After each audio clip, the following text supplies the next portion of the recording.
మళ్ళీ గల్ఫ్లో యుద్ధ ప్రకంపనలు, అలాగే భయానకమైన భీతావహమైనటువంటి దృశ్యాలు. యుద్ధం మళ్ళీ మొదలైంది. అసలు ఇరాన్ అలాగే అమెరికా మధ్య కొనసాగుతున్నటువంటి పీస్ ట్రూస్ ఏదైతే ఉందో అది ఇంత అబ్రప్ట్గా ఎండ్ కావడానికి గల కారణాలు ఏంటి? అలాగే ఇప్పుడు మళ్ళీ ఈ విధమైన యుద్ధ మోతలతో బోత్ ఇరాన్ అండ్ అమెరికా ప్రజలకు ఎటువంటి సందేశాన్ని ఇవ్వబోతున్నాయి? ప్రపంచ ఆర్థిక వ్యవస్థకు ఈ దుష్పరిణామాలు ఎలాంటి ఒక చేటును తీసుకొని రాబోతున్నాయి? అలాగే మనం చూసినట్టయితే ముఖ్యంగా భారత్కు ఈ యొక్క హెర్మూజ్ నుంచి వచ్చేటువంటి ఆయిల్పై చాలా మన దేశం యొక్క ఎకనామిక్ యాక్టివిటీ లింకప్ అయి ఉన్నటువంటి నేపథ్యంలో ఈరోజు జరిగేటువంటి మళ్ళీ ప్రారంభమైనటువంటి యుద్ధం దేనికి సంకేతం? అలాగే ఈ ఇరాన్ యుఎస్ మధ్య ఈ అండర్స్టాండింగ్ అనేటువంటిది స్పాయిల్ కావటానికి ఒక కారణం పాకిస్తాన్ దౌత్యం అనే ప్రపంచంలో ఉన్నటువంటి ఎక్స్పర్ట్స్ అనుకోవడం ఎంతవరకు నిజం? వీటన్నిటిని ఇప్పుడు మనం అనలైజ్ చేసే ప్రయత్నం చేద్దాం. ముఖ్యంగా పాకిస్తాన్ ఒక రెస్పాన్సిబిలిటీని తీసుకునింది. అదేంటి అంటే, నేను ఇరాన్ యుఎస్ మధ్య శాంతి ఒప్పందాన్ని నెలకొల్పుతానని.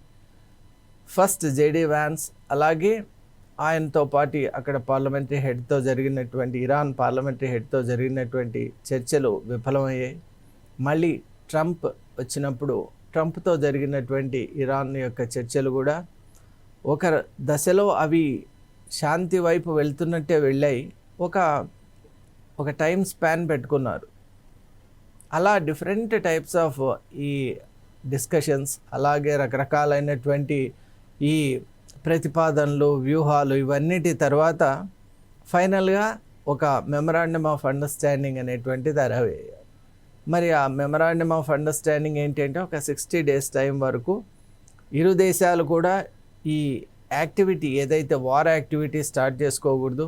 అలాగే హెర్మూజ్ స్ట్రైట్ అనేటువంటిది అది ఇంటర్నేషనల్ వాటర్స్కి సంబంధించిన అంశం కాబట్టి according to United Nations law of the seas, so it has to be set free అనేది.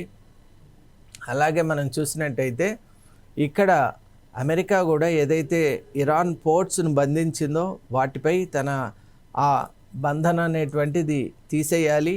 తన యొక్క మెరైన్ ఫ్లీట్ని వెనక్కు తీసుకోవాలి, వార్షిప్స్ను వెనక్కు తీసుకోవాలి. అలాగే సెన్సిటివ్ జోన్స్పై అటాక్ అనేటువంటిది ఎంతమాత్రం చేయరాదు. మరి ఇలా రకరకాలుగా, అలాగే ఇరాన్కి జరిగిన డిస్ట్రక్షన్కు సంబంధించి అనేక ఆ రీకన్స్ట్రక్టివ్ యాక్టివిటీకి కూడా అనేక $1 billion ఒక proposed amount it has to be given by America. At the same time ఇక్కడ ప్రాసెస్డ్ యురేనియం గురించి కూడా ఇంకా క్లారిటీ రాలేదు, కానీ ఫర్దర్గా న్యూక్లియర్ ఆర్సెనల్ కానీ వెపనరీ విషయంలో రిస్ట్రైంట్ వహించాలని ఇరాన్కు చెప్పటం, అలాగే ఇరాన్ కూడా తన ఫ్రోజన్ అసెట్స్ ఏదైతే ఉన్నాయో వాటిని రిలీజ్ చేయమని కోరటం, ఇలా రకరకాల అంశాలతో మనం చూసాం. ఒక memorandum of understanding was signed by both presidents, Iran and US. కానీ జరిగినటువంటి కొన్ని రోజుల్లోనే ఇలా కావటానికి కారణం ఏంటి అంటే, ప్రపంచంలో most of the political experts ఏం చేస్తున్నారంటే, అసలు ఈ దౌత్యం అనేటువంటిది సరిగా జరగలేదు. పాకిస్తాన్ మీడియేటర్షిప్ ఏదైతే ఉందో దాని ఫెయిల్యూరే ఈరోజు మనం చూస్తున్నటువంటి యొక్క మెమరాండమ్ ఆఫ్ అండర్స్టాండింగ్ యొక్క ఫెయిల్యూర్. అది ఎలా అంటే, పాకిస్తాన్ అసలు 2 దేశాలను కానీ 2 పార్టీస్ని కానీ ఒక మీడియేషన్కి తీసుకొని వచ్చే ముందు రెండిటి మధ్య ఒక సమన్వయం అనేటువంటిది, ఒక కామన్ గ్రౌండ్ అనేటువంటిది ఒకటి ఫస్ట్ ఎస్టాబ్లిష్ చేయాలి. అక్కడ పాకిస్తాన్ ఘోరంగా విఫలమైంది. పాకిస్తాన్కి ఎంతసేపు ఇంటర్నేషనల్ కమ్యూనిటీ యొక్క దృష్టిని తాను ఆకట్టుకోవాలి. అలాగే ప్రపంచంలో ఉగ్రవాద దేశంగా అసలు పాకిస్తాన్కి ప్రతి చోట యునైటెడ్ నేషన్స్తో మొదలు పెడితే ప్రపంచంలో ఏ వేదిక పైన కూడా పాకిస్తాన్ అంటే ఉగ్రవాద దేశం అనేటువంటి ఒక పేరుంది. మరి ఆ పేరును పోగొట్టుకొని శాంతి దూతగా ఒక కొత్త పేరు తెచ్చుకోవాలని తహతహలాడుతోంది. అలాగే ఈ ప్రయత్నాల వల్ల అమెరికాకు కాస్త చేరువ కావాలనేటువంటి మరొక అంతర్లీనంగా కూడా పాకిస్తాన్ ఎత్తుగడ. ఇవన్నీ ముందుకు పెట్టుకొని ఈ లక్ష్యాలతో ఇంకొకటి ఏంటంటే, ఆర్థికంగా కొంత ఈ యుఎస్ నుంచి కానీ ఇంటర్నేషనల్ మానిటరీ బాడీస్ నుంచి కానీ, అంటే వరల్డ్ బ్యాంక్ అని IMF నుంచి కానీ కొంత ఆర్థికంగా వెసులుబాటు పొందాలి, ఇప్పుడు ఆల్రెడీ గ్రే లిస్ట్లో ఉంది కాబట్టి ఇక ఫర్దర్ డ్యామేజ్ కాకుండా కొంత రుణాలు తెచ్చుకోవాలి, ఇలాంటి రకరకాలైన ఆలోచనలతో ఈ మీడియేటర్షిప్ అనేది తీసుకునేది.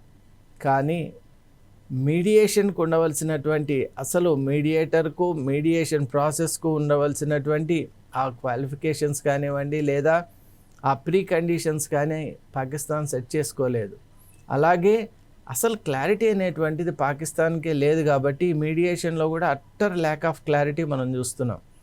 ఈరోజు మనం గమనించినట్టయితే US is thickly connected with Israel. అయితే Israel is hell bent upon doing, అంటే వాళ్ళకు హౌదీస్, హమాస్ అలాగే హెజ్బుల్లాస్ ఈ ముగ్గురి మీద కూడా Israel is bent upon removing them. మరి ఇప్పుడు లెబనాన్లో ఒక సౌత్ లెబనాన్లో కొంత పోర్షన్ కూడా ఆక్యుపై చేసుకున్నటువంటి నేపథ్యంలో Israel cannot have good terms with Lebanon or with Houthis.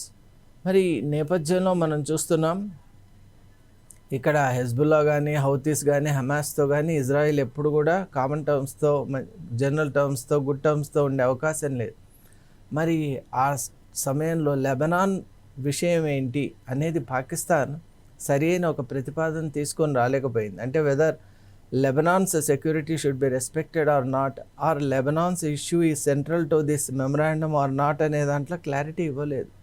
అలాగే ఇప్పటికి కూడా యురేనియం, ఆ ప్రాసెస్డ్ ఏదైతే యురేనియం ఉందో దాని విషయంలో whether it has to be given to America, లేకుంటే అదంతా కూడా ఇప్పుడు మళ్ళీ తన ఎనర్జీ రిసోర్సెస్ కోసం ఇరాన్ వాడుకోవాలా, లేకుంటే అది భవిష్యత్తులో ఏదైనా న్యూక్లియర్ యాక్టివిటీస్ చేస్తే దానికి ఎలా కంట్రోల్ చేయాలి, రిస్ట్రైన్ చేయించాలి, దానిపైన కూడా ఎటువంటిది లేదు. అలాగే హెర్మోస్ స్ట్రైట్ అనేటువంటిది ఇరాన్ పదే పదే చెప్తోంది, మా దేశానికి ఉన్నటువంటి రెవెన్యూ స్పిన్నర్, ఎకనామిక్ స్పిన్నర్ అది, కాబట్టి మా దేశానికి అది చాలా అవసరం, అది మాకు ఒక జియోగ్రాఫికల్గా మాకు ఉన్నటువంటి ఒక వెసులుబాటు కాబట్టి డెఫినెట్లీ మేము దాని నుంచి కొంత ఎకానమీని పొందుతామని అంటోంది.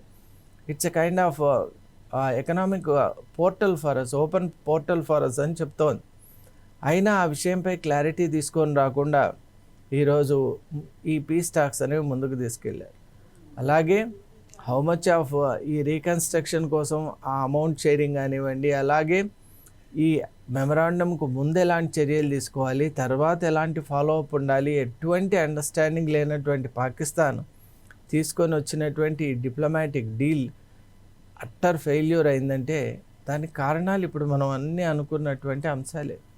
ఈ క్లారిటీ లేకపోవడం వల్లే ఈరోజు మనం చూసాం హెర్మోస్ స్ట్రైట్ను ఒక ఎకనామిక్ దీనిగా జోన్గా ఎకనామిక్ ఒక వయబుల్ ఆప్షన్గా చూస్తోంది ఇరాన్. కాబట్టి definitely it is trying to wage a war with those vessels which are not doing some economic justice. అసలు ఇరాన్కు ఏదో సెట్ చేసినటువంటి ఆ టారిఫ్ ఇవ్వనటువంటి వెజల్స్పై 3 వెజల్స్పై అటాక్ చేసింది. వెంటనే అమెరికా మళ్ళీ వెపన్స్తోనే సమాధానం ఇచ్చింది. అందువల్ల ఈరోజు మనం చూస్తున్నాం ఇమేజెస్లో చౌబహార్ పోర్ట్ అలా సెన్సిటివ్, అంటే చౌబహార్ పోర్ట్ అనేటువంటిది చాలా కీలకమైనటువంటి strategic and very critical port. అక్కడ మనం ఇరాన్ కనుక ఒక్కసారి చూసినట్టయితే ఇండియన్ ఓషన్కు సంబంధం ఉన్నటువంటి ఒక డీప్ సీ పోర్టుకు దగ్గరగా ఉంది. అలాగే అక్కడ మనం చూస్తే గల్ఫ్ ఆఫ్ ఒమాన్కు చాలా దగ్గరగా ఉంది.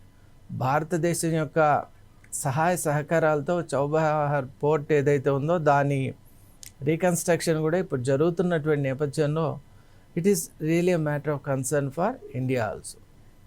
మరి ఈ నేపథ్యంలో మనం ఒక్కసారి చూసుకుంటే అమెరికా ఈ స్టెప్స్ తీసుకోవడానికి ఇరానే కారణమా అంటే ఒక రకంగా ఈ ఎంఓయూని ఎప్పుడైతే మనం సమీక్ష చేస్తామో అప్పుడు Hormuz strait should be kept open అనే దాంట్లో ఒకటి ఉంది. ఇంకోటి అక్కడ ఎటువంటి టారిఫ్స్ కూడా తీసుకోరాదు అనేటువంటి ఒక ఇంటర్నేషనల్ కన్వెన్షన్ కూడా ఉన్నటువంటి నేపథ్యంలో ఇరాన్ ఎందుకు ఈ విధంగా చేసింది అని చాలామంది అడుగుతున్నారు. కానీ అడిగేవాళ్ళు ఒకటి మర్చిపోతున్నారు, అదేంటంటే ఈ పీస్ ప్రాసెస్ జరుగుతున్నటువంటి నేపథ్యంలో ఎంఓయూపై సంతకం చేసే నేపథ్యంలో చేసిన తర్వాత కూడా ఇజ్రాయిల్ యథేచ్ఛగా లెబనాన్పై దాడులు చేస్తూనే ఉంది. మరి అది కూడా ప్రశ్న చేయాలి కదా, అసలు లెబనాన్పై ఇజ్రాయిల్ ఎందుకు దాడి చేస్తుంది, ఈ క్వాంటమ్ అది ఇంకొకటి సివిలియన్ అటాక్ కూడా జరుగుతోంది కాబట్టి అక్కడ సివిలియన్ ప్రాపర్టీస్, అది ఇంటర్నేషనల్ హ్యుమానిటేరియన్ లా ప్రకారం మనందరికీ తెలుసు. ఆ కాంబాటెంట్స్ ఎవరు, who should be attacked with what type of weapons అనేది కూడా మనకు ఇంటర్నేషనల్ హ్యుమానిటేరియన్లో చాలా క్లియర్గా ఇచ్చినటువంటి నేపథ్యంలో ఈరోజు అది కూడా వైలేట్ అయింది. కాబట్టి ఇరువైపులా ఉంది అని మనం అర్థం చేసుకోవాలి. ఆ ఇరువైపులా ఉండటానికి కారణం ఏంటి అంటే మీడియేషన్ సరిగా లేకపోవడం. పాకిస్తాన్ అనేటువంటి ఒక ఉగ్రవాద దేశం ఎప్పుడైతే మీడియేషన్కి వస్తుందో అప్పుడే ప్రపంచ దేశాలు చాలా మటుకు ఆలోచన చేశాయి. ఎందుకంటే అసలు ఒక డెమోక్రసీ అంటే ఏంటో తెలియదు, అలాగే ఒక పరిపాలన అంటే ఏదో అవగాహన లేదు, అలాగే అక్కడ డిక్టేటర్షిప్ ఉంటుందో లేక పొలిటికల్ ఇది ఉంటుందో, డెమోక్రటిక్ వాల్యూస్ ఉంటాయో వాళ్ళకే క్లారిటీ లేదు. మరి నేపథ్యంలో ఇంకోటి ప్రజలకు కనీస అవసరాలు అక్కడ తీర్చలేకపోతుంది. ఇంకోటి ఇంటర్నల్గా ఒకవైపు బలూచిస్తాన్లో వాళ్ళు సపరేటిస్ట్ వాళ్ళు మేము బలూచిస్తాన్ కావాలి అని కోరుకుంటున్నారు. ఎందువల్ల అంటే అక్కడ వాళ్ళు చూపిస్తున్నారు మానవ హక్కుల హననం జరుగుతోంది.